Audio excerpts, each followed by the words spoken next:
Assalamualaikum warahmatullahi wabarakatuh. Langsung saja ya, kita akan bahas soal nomor 95.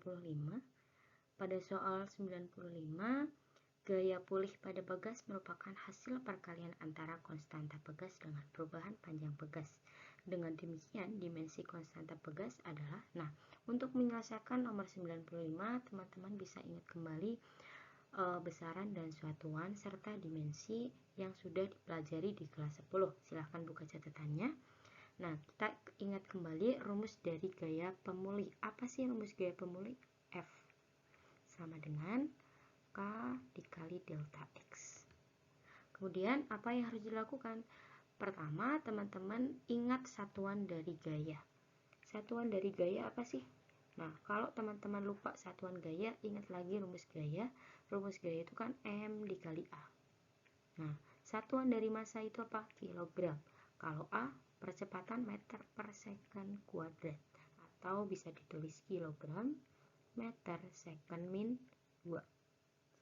Gitu, itu rumus F-nya ya. Kemudian delta X. Delta X itu punya satuan apa sih? Meter. Oke, karena kita sudah punya semua satuannya, sekarang kita lanjutkan untuk mencari nilai K.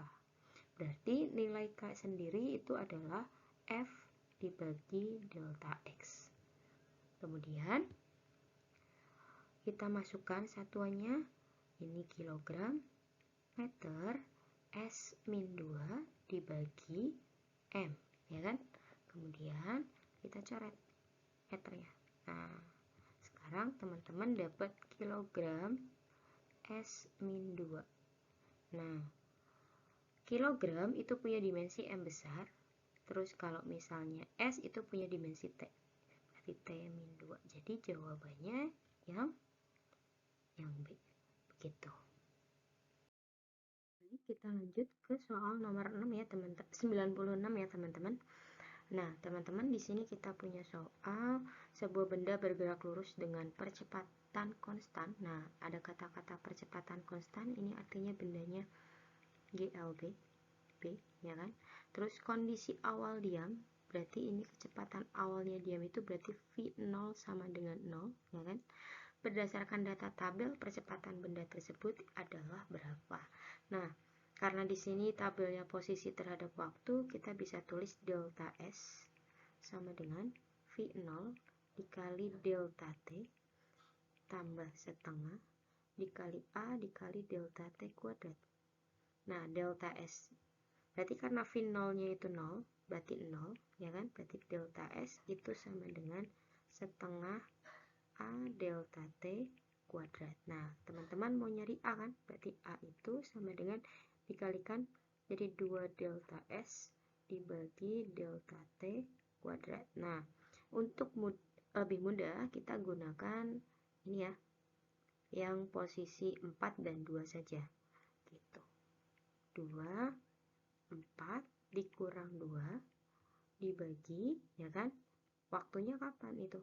1 ke 0, berarti 1 dikurang 0 pangkat 2, ya kan? Jadi ini 2 dikalikan 2, jadi 4 meter per second kuadrat. Seperti itu. Kalau misalnya mau pakai angka yang lain, boleh nggak sih? Boleh. Kayak gitu. Ya, tidak, hasilnya pasti akan sama. Begitu.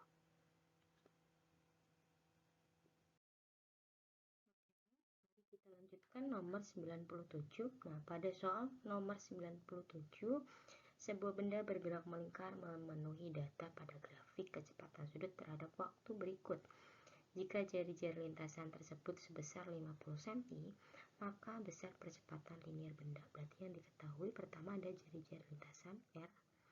R-nya itu 50 cm alias 0,5 meter, ya kan? Kemudian ditanya percepatan linier, ditanya A, ya kan? Nah, untuk mencari A itu kita bisa pakai alfa dikali R. Nah, berarti kita harus nyari alfa dulu karena di sini kan kecepatannya berubah ya.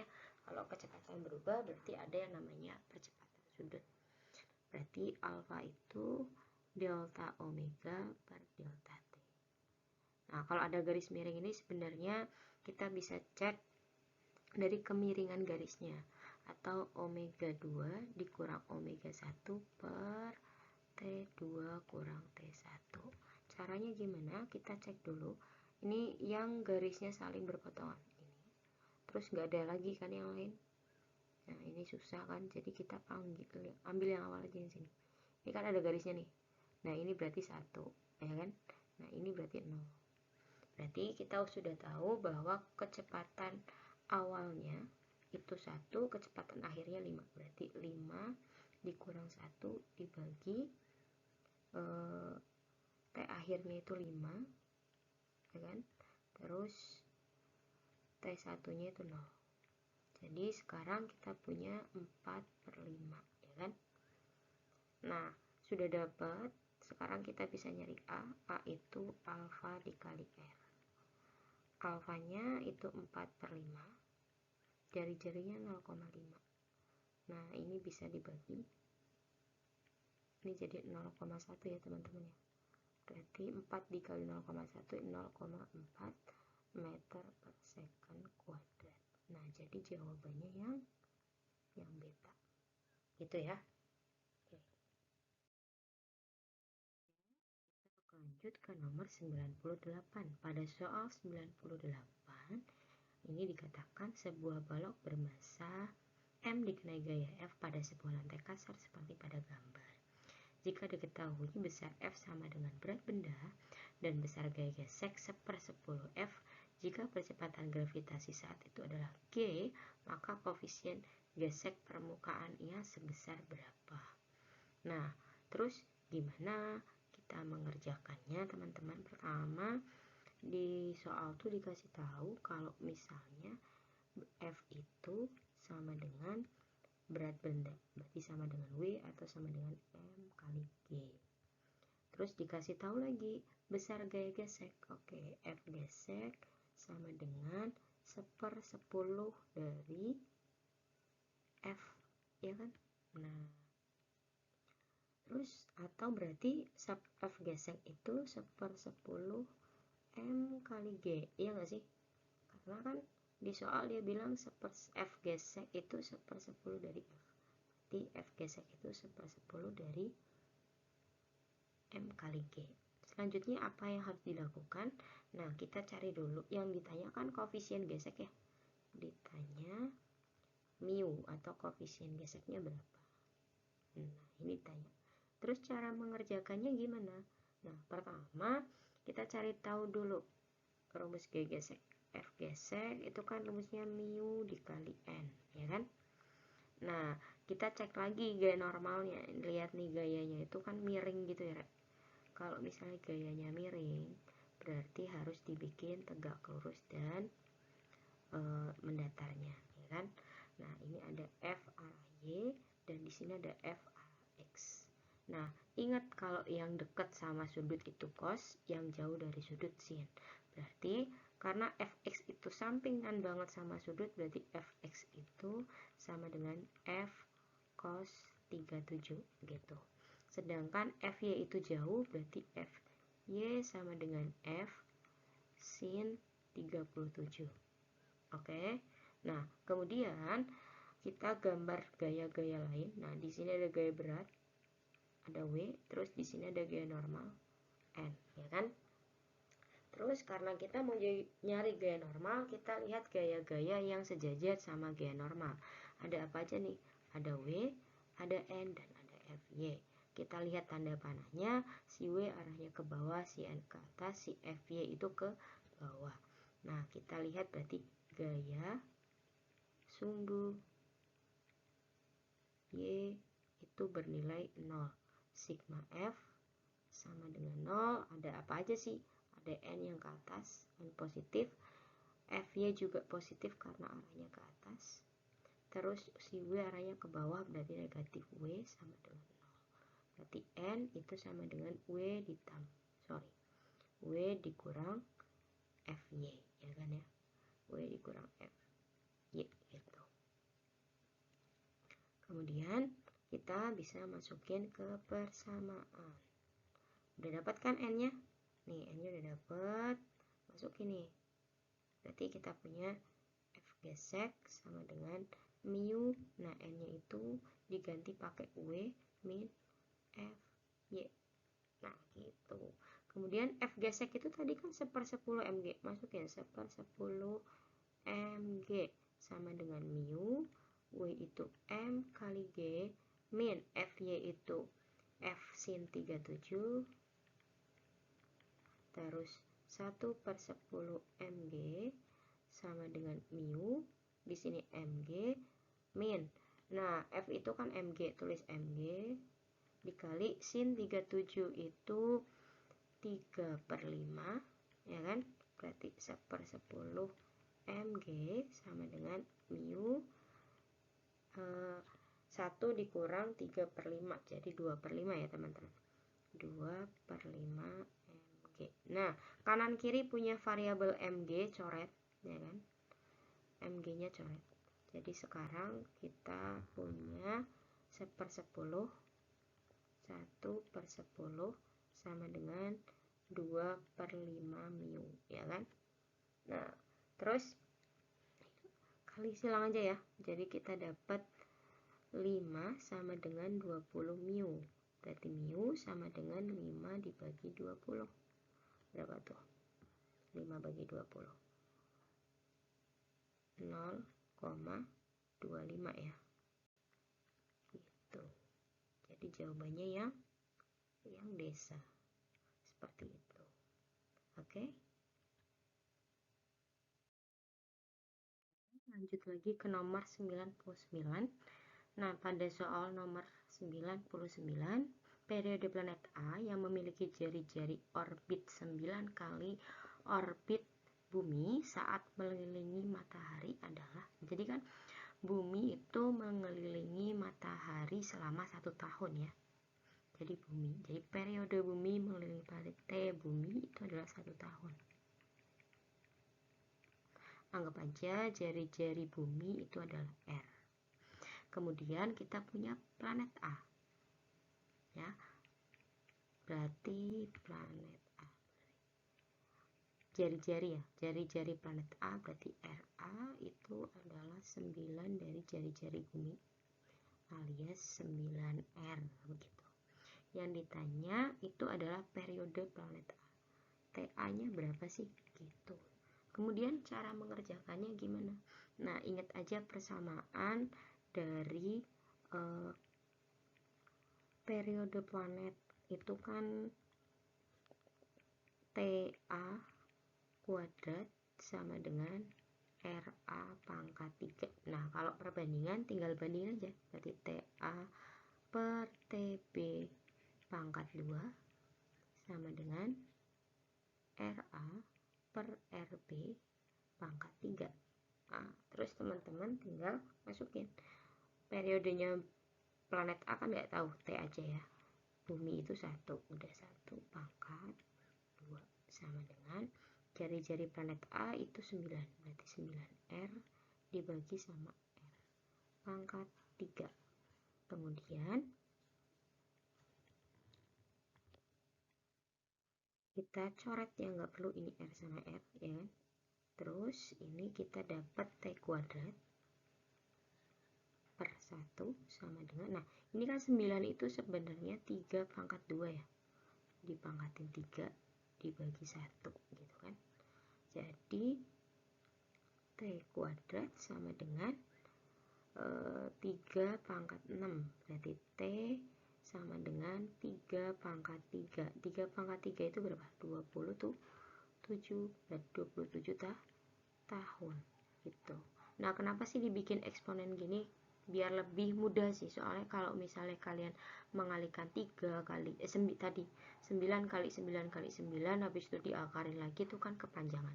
Jadi kalau misalnya bisa dibikin eksponen, dibikin eksponen aja kayak gitu biar lebih mudah. Oke. Soal nomor 100. Sebuah benda bermassa M bergerak menuruni bidang miring ya kan dari keadaan diam.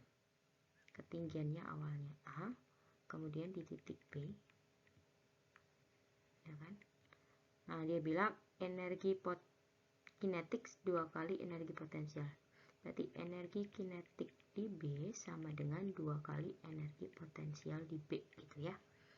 Nah, kalau di A ada energi kinetik enggak? Karena dia bilang diam, berarti di sini cuma ada EP.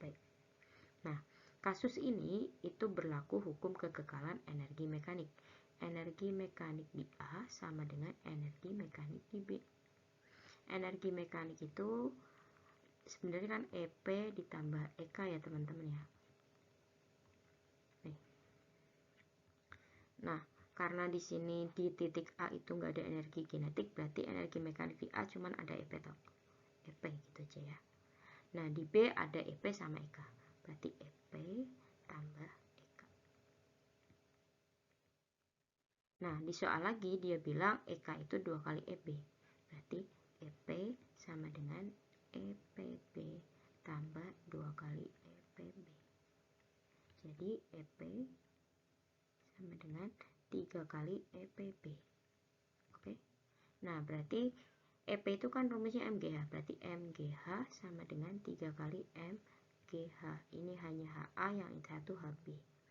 Terus MG coret ya kan. HA itu A.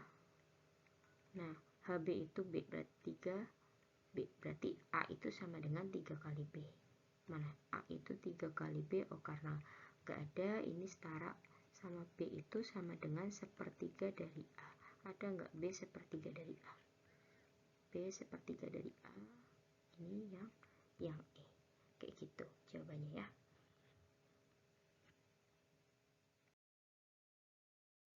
Oke, selanjutnya nomor 101 ya. Nah, di soal nomor 101 dikatakan seorang anak bermassa M berdiri di atas perahu yang melaju dengan kecepatan V. Nah, anggap aja ini punya perahu. Kita punya perahu, ya kan? Nah, terus di sini ada anak, ya kan? Nah, si perahunya melaju ke kanan dengan kecepatan V. Si perahu punya massa M besar. Kemudian si anaknya punya massa M kecil. Kemudian anak tersebut melompat ke air dengan kecepatan delta V berlawanan dengan arah gerak perahu. Berarti ini anaknya bergerak lompat ke kiri ya, dengan kecepatan delta V.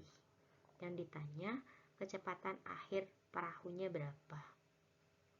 Nah, jadi pertama ini tuh pakai konsep kekekalan momentum ya. Kekekalan momentum. P sama dengan P aksen.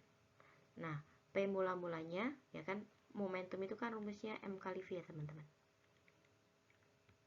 Nah, kita lihat dulu awalnya itu kan ada anak sama perahu bergerak ke kiri bersama-sama. Berarti di sini ada M anak dikali V perahu karena anaknya naik di atas perahu ditambah M perahu dikali V perahunya sama dengan, nah karena si anaknya itu lompat ke kiri berarti negatif M anak dikali delta V ditambah M perahu dikalikan sama V aksen atau kecepatan perahu setelah si anaknya lompat gitu. Nah, karena yang ditanya V aksen, kita kumpulin dulu ke sebelah sini ya. Jadi ini kan ada V. Berarti V M ditambah M besar ya kan, ditambah M kecil dikali delta V sama dengan M besar dikali V aksen. Nah, kita ilangin M-nya, caranya dibagi sama M ya kan, dibagi M besar maksud saya. Nah, berarti sekarang kita punya V dalam kurung M kecil dibagi M besar ditambah, kan ini M besar dibagi M besar berarti 1, ditambah M kecil dibagi M besar delta V sama dengan V aksen. Nah, berarti jawabannya yang mana nih? Ini ya, ini kan setara sama V aksen sama dengan M kecil dibagi M besar dikali delta V ditambah ini dalam kurung M kecil dibagi M besar ditambah 1 kali V. Kayak gitu. Jadi jawabannya yang mudah kan ya? Gitu. Prinsipnya ini. Nah, momentum ya M kali V. Lanjut lagi ke nomor 102 ya. Jadi perhatikan rangkaian berikut ini, ada rangkaian listrik. Perhatikan dulu sebentar. Jadi di sini kalau misalnya kita lihat ini itu rangkaiannya seri ya teman-teman. Ini juga seri. Kita hitung dulu aja rangkaian seri. Kan rangkaian seri kalau ngitung tinggal dijumlahin doang kan. Berarti ini jadi 3, ini jadi 4, ya kan? Kemudian karena sudah diserikan, maka kita akan mendapatkan rangkaian yang lebih sederhana. Jadi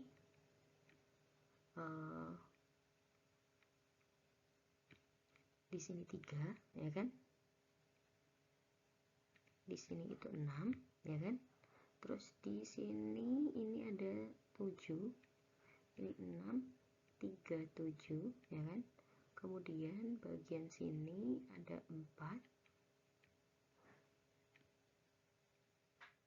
kemudian di sini ada 2, ya kan?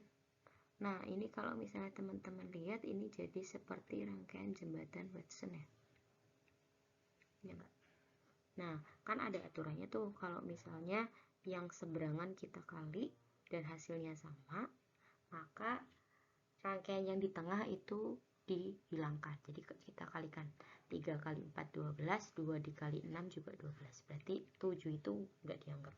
Jadi rangkaian kita sebenarnya cuma gini loh. 3, 6, terus di sini 2, 4. Jadi rangkaian kita tuh sebenarnya gini. Nah, jadi ini 3, ini 2, ini 6, ini 4, dan sini 20, ya kan? Nah, terus kita pantau lagi, ini rangkaiannya bentuknya apa ini? Seri kan? Ini juga seri. Nah, seri, kalau seri kan tinggal dijumlahin, jadi 2 tambah 3 itu 5, 6 tambah 4 itu 10. Oke? Jadi sekarang rangkaian kalian jadi lebih sederhana lagi. Kalau kita gambar, rangkaiannya jadi seperti ini aja. Setelah tadi dihitung ya. Nah, ini biar mudah kita pakai gambar aja. Nah, ini berarti 5, di sini 10, di sini 20. Nah, ini jadi rangkaian apa teman-teman? Paralel. Kalau paralel hitungnya gimana? Seper R. Jadi seper 10 tambah seper 5. Jadi berapa tuh? 10 ya. 1 tambah 2. Jadi 3/10, ya kan? Atau R-nya jadi 10/3, ya nggak sih? Nah, yang ditanya itu arus ya. Nah, kita mau nyari arus. I itu V dibagi R, ya kan? V-nya berapa? 20. R-nya 10/3. Jadi 20 kali 3 bagi 10. Coret. Jadi 6 ampere gitu. Jadi 6 ampere yang D seperti yang E maksud saya. Lanjut ke nomor 2 ya teman-teman.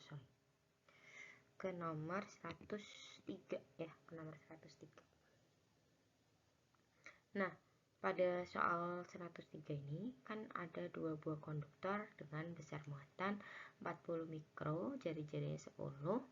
Terus ada muatan B yang jari-jarinya 20 sama muatannya minus 20. Nah, ditanya muatan di titik P, potensial di titik P di sini ya. Nah, cara nyari rumus potensial listrik itu apa sih? Potensial listrik itu kan kaki dibagi R. Ya, ini aja ya. Nah, potensial listrik itu adalah besaran skalar ya, teman-teman.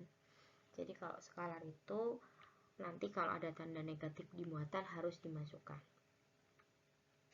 Nah, di titik P ini kan dipengaruhi oleh 2 muatan, muatan A dan muatan B. Berarti Vp itu sama dengan Va ditambah Vb, gitu aja.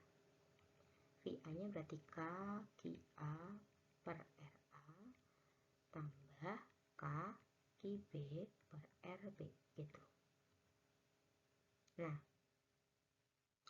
berarti boleh kita tulis K, terus di sini QA per RA tambah QB dibagi RB. Ini rumusnya dulu ya.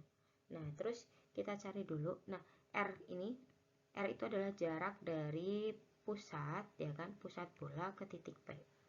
Berarti kalau kita ngomongin RA-nya berarti berapa?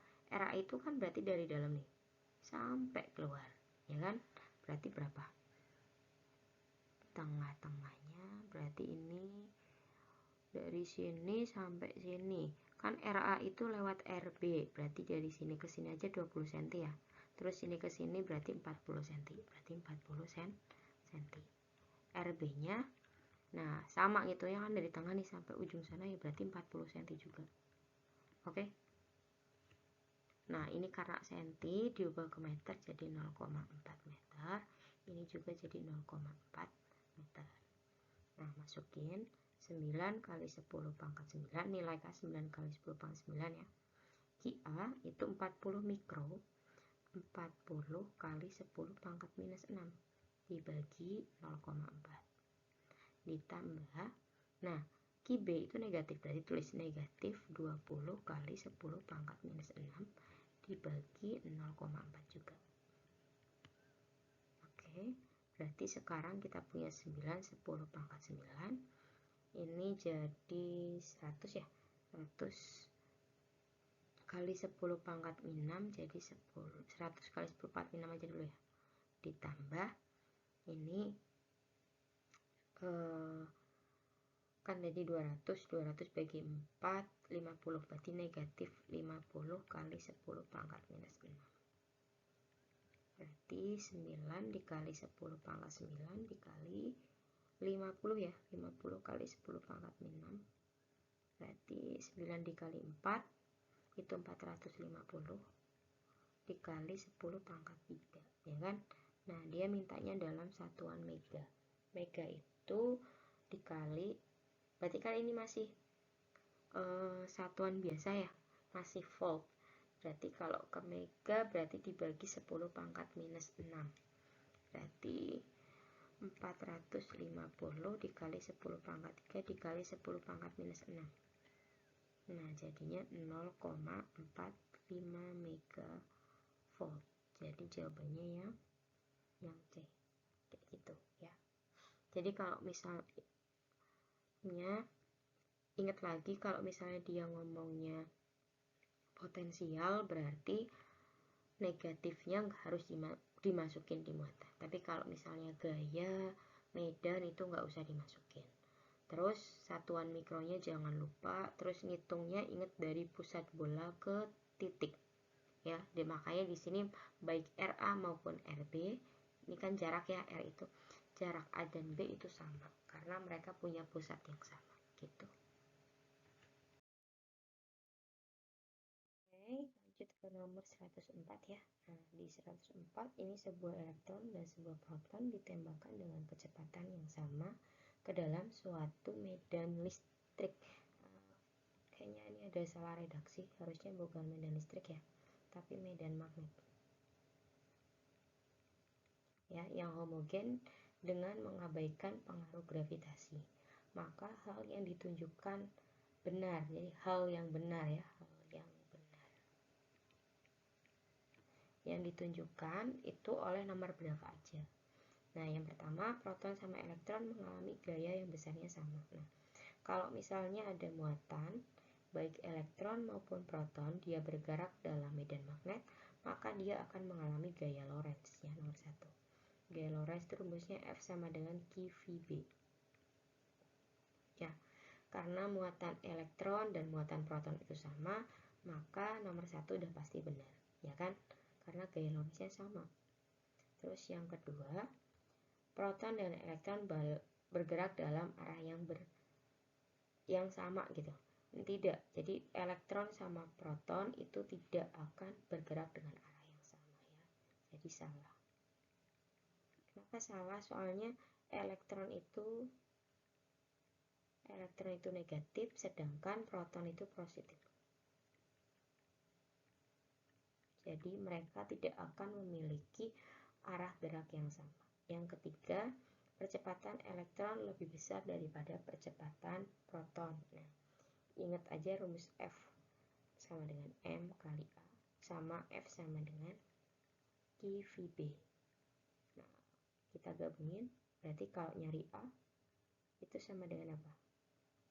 Kan M kali A sama dengan Q V B. Berarti A itu sama dengan Q V B dibagi M. Nah, perlu diketahui bahwa massa proton itu selalu lebih besar daripada massa elektron. Jadi percepatan elektron lebih besar daripada percepatan proton, benar. Karena kalau misalnya massanya besar berarti kan percepatannya kecil. Berarti nomor 1 benar, nomor 3 benar. Jadi jawabannya 1 dan 3. Kayak gitu.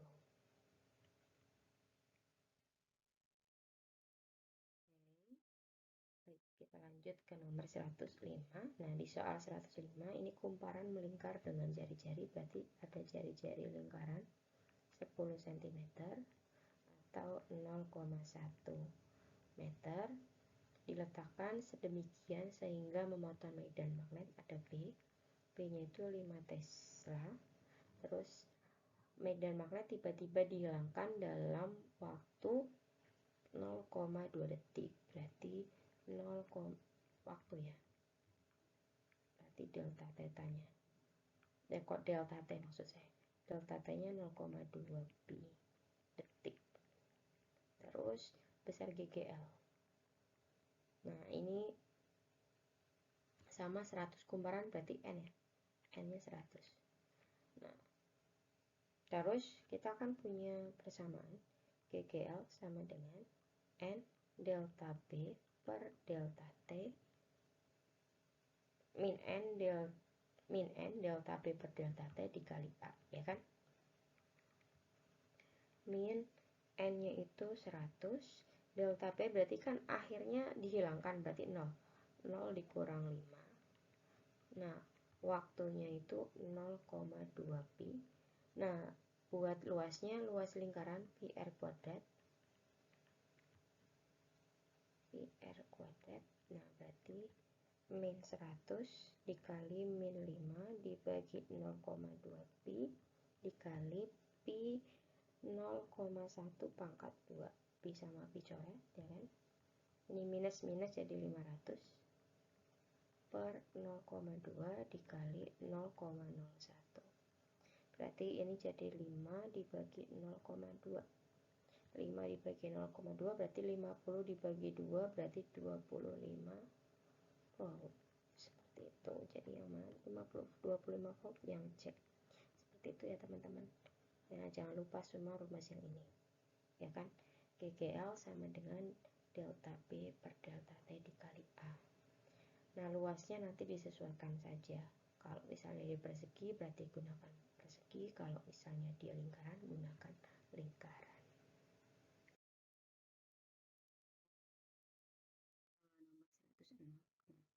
Pada soal 106, dari hukum pergeseran Wien untuk radiasi thermal benda hitam dapat disimbolkan oleh pernyataan nomor berapa. Jadi kan kalau ngomongin pergeseran Wien itu hubungan antara suhu dan panjang gelombang ya teman-teman. Jadi kalau misalnya panjang gelombangnya tinggi, ya panjang gelombangnya pendek, maka suhunya makin tinggi. Nah, buat ngingetnya warna aja ya, biasanya warna Mejiku Hibiu. Jadi makin ke ungu itu berarti suhunya makin tinggi gitu. Nah, di sini makin tinggi suhu suatu benda tersebut cenderung berwarna merah. Benar atau salah? Salah ya. Kenapa? Karena kalau misalnya makin tinggi harusnya makin ungu, bukan makin merah. Berarti pernyataan nomor 1 salah. Terus yang nomor 2, makin tinggi suhu benda, frekuensi gelombang menjadi semakin tinggi. Nah, ini benar. Jadi suhu dan frekuensi itu berbanding lurus. Suhunya naik, maka frekuensinya juga naik. Kayak gitu. Berarti yang nomor 2 benar. Nomor 3, intensitas radiasi tidak bergantung sama temperatur. Nah, ingat rumus intensitas radiasi. I sama dengan E sigma T pangkat 4. Yang namanya intensitas berbanding lurus dengan suhu. Berarti yang nomor 3 juga salah. Yang nomor 4, makin rendah suhu benda cenderung berwarna merah. Benar ya, kan makin tinggi itu makin ungu, berarti kalau makin rendah itu berarti makin merah. Berarti ini rendah, yang ini naik ya. Jadi nomor 4 juga benar. Jadi jawabannya 2 dan 4 yang C, seperti itu. Oke, terima kasih untuk hari ini. Kurang lebihnya mohon maaf kalau ada salah kata. Semoga bermanfaat. Selamat belajar.